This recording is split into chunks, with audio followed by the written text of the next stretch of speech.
Most guitarists start the year with the classic goals: learn new songs, master a hard technique, or finally get better at soloing and improv. But here's the thing, most of those goals completely miss the mark. Today I'm going to share 3 resolutions that almost no one talks about. But if you focus on these, they'll completely transform how you play guitar in 2025. I'll do a countdown style, so we'll save the most important resolution for last. Let's dive in.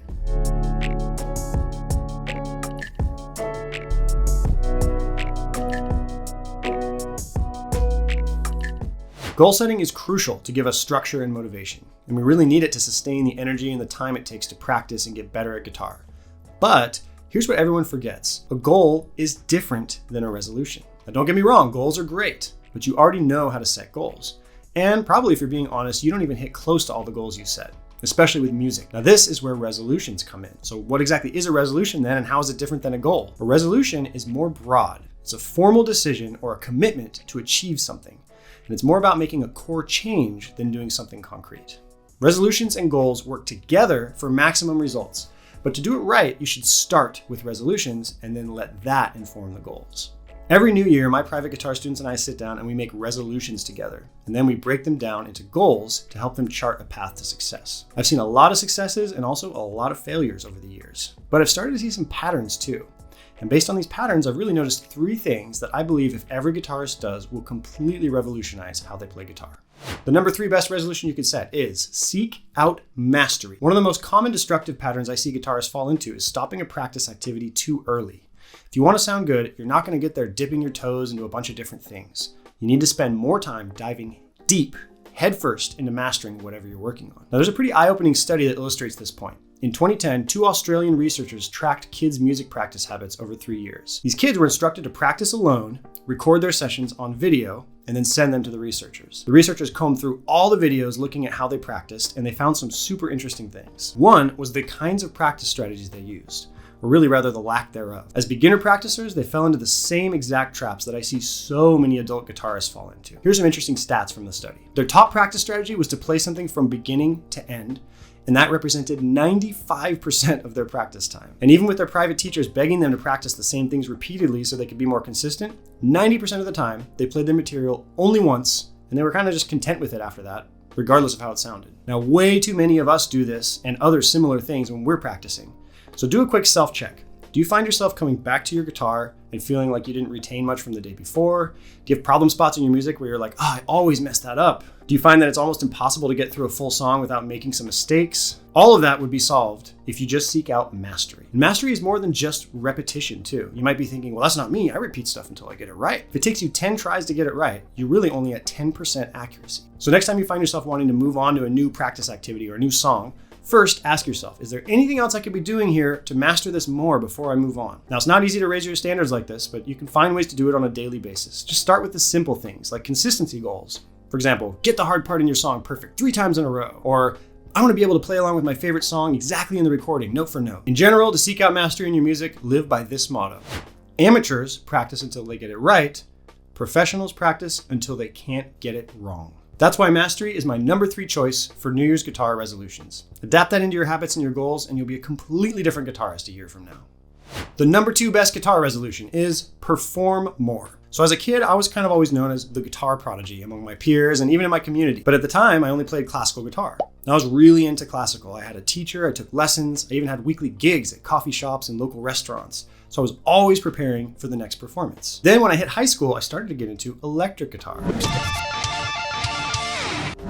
Totally fell in love with Led Zeppelin and Jimi Hendrix, and I even started taking some electric guitar lessons. But just being saturated with life, I found that I'd show up to my lessons doing the absolute minimum, and my progress was pretty slow. Then one day my best friend calls me up and he says, hey, I invited so-and-so over to play music. He plays in a band and he plays guitar. You want to join? Well, little did I know, I was showing up to my first ever jam session, and I was totally humiliated. I had no idea how to improvise, no idea how to jam, or even how to play with others, despite being kind of this well-known guitarist in my community. Well, guess what happened with my electric guitar progress after that experience? Suddenly, I was saying no to hanging out with people on weekends because I just wanted to jam with the radio and work on improv. I started calling other friends who played music, and every time we met up, I'd be practicing like crazy beforehand to be ready for that session. Then we started playing in a band together, so we had to show up for each other and be prepared, and most importantly, we performed somewhere. That year alone, my electric guitar skills went through the roof. Now, I've since gone on to continue with guitar professionally, and I've been performing my whole life.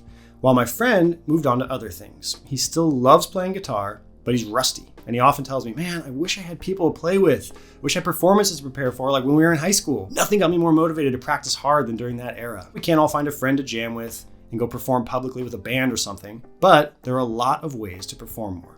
The key is to tap into the motivational power of performing. Now, I know it's an external motivator, but I 100% believe it when I say it is the most powerful motivator. There is no level of intrinsic motivation that can match knowing that you're going to be sharing music with others, whether that's playing with or playing for other people. Everybody can perform in some way. It could be an open mic, a coffee shop, playing at home for a few friends or family, making a post on social media, or at the very least, even just recording yourself on your phone and watching it later. So make it a resolution and find a way to perform more. And finally, my number one resolution for guitarists in 2025, practice deliberately. If you've never heard of deliberate practice before, do yourself a favor and read up on it. It'll change your life. I'll put some links in the description to a peer-reviewed study from the American Psychological Association and a fantastic book, Peak, by Anders Ericsson, that I highly recommend. The short of it is this: deliberate practice is a mental approach to practicing that involves focusing way more and optimizing in every possible way to try to get better. What I love about deliberate practice, though, is that it doesn't have to take any extra time because it's really all about your mindset and what you're thinking about when you practice. If anything, it saves you time because it's more efficient. So here are some of the key characteristics of deliberate practice, just to give you an idea. First, specific goals. Deliberate practice focuses on well-defined, measurable objectives rather than just general improvement. For example, instead of just playing a scale for a while, you would do it with a metronome and increase the tempo little by little, only moving faster once you can do it accurately. Next, focused attention. Deliberate practice requires your full concentration and effort with a commitment to staying engaged and avoiding distractions. In other words, turn that phone off. Repetition with adjustment. With deliberate practice, you're repeating practice activities a lot, but in a thoughtful way, where you're tweaking and modifying things on the regular to improve performance. There's immediate feedback. You're regularly addressing how things went so you can recalibrate and make those adjustments. There's challenge just beyond comfort. Ideal tasks should be slightly outside of your current abilities to encourage growth without causing frustration or burnout. And there's purposeful review. You should regularly revisit and reflect on your practice sessions to track your progress and adjust your strategies. Now, hearing all that, be honest. How often are you that engaged in your guitar practice? Now, of course, the number one criticism of this kind of focus during practice is that it's not fun enough. Now, there's a lot I could say to respond to that criticism, but I'll keep it short by saying this. It's a lot more fun to be good at guitar. So trust me when I say it's worth building the habits of deliberate practice. Plus, you can really learn to love practicing like this. It's addictive to see yourself making progress faster. And like any good habit, think exercising or eating healthy, it's hard to get started, but after doing it for a while, you genuinely start to love it. Okay, real quick, big YouTubers have ad breaks. I'm not a big YouTuber, but I'm doing an ad break anyway. Why? Because I've got my own product that I want to push to you, but I promise it's going to be short. I spent years developing this, and it's based on observing the practice patterns of hundreds of guitar students over the years. And my goal is to help people avoid all those practice traps, but still have fun. So I ended up teaming up with fellow musicians, game designers, and artists to create a card game that helps you practice guitar. It's called Practice Pilot, and it's designed to strike the perfect balance between fun and progress. Kind of exactly what we're talking about in this video. It uses all three of the exact resolutions we're going over, with card categories for mastery, for performing more, and it has deliberate practice principles sneakily sprinkled in throughout in a more gamified way. Just imagine for a second how much easier it would be to only have to think about getting your guitar out, drawing a couple of cards, and knowing you're going to have fun, but also have a productive practice session. So I've got a link in the description to learn more about it. Check it out, or go directly to our Kickstarter page where you can get notified when the project officially launches. Thank you. So let's bring it all together. Resolutions are more than just goals. They're about shaping the type of musician you want to become. By focusing on mastery, you're committing to depth over shortcuts. By performing more, you're creating opportunities to grow under real pressure, where true progress happens. And by practicing deliberately, you're making every minute count, and you're going beyond just playing to truly improving. These aren't the usual learn 10 songs or practice for 30 minutes a day kind of resolutions. They're bigger than that. They're about transforming how you approach the guitar. If you stick to these three resolutions, I guarantee you'll look back in a year and see a new musician, one who's more confident, more skilled, and more connected to the instrument. So, what kind of guitarist do you want to be? Let me know in the comments, and let's make this year the one where you surprise even yourself.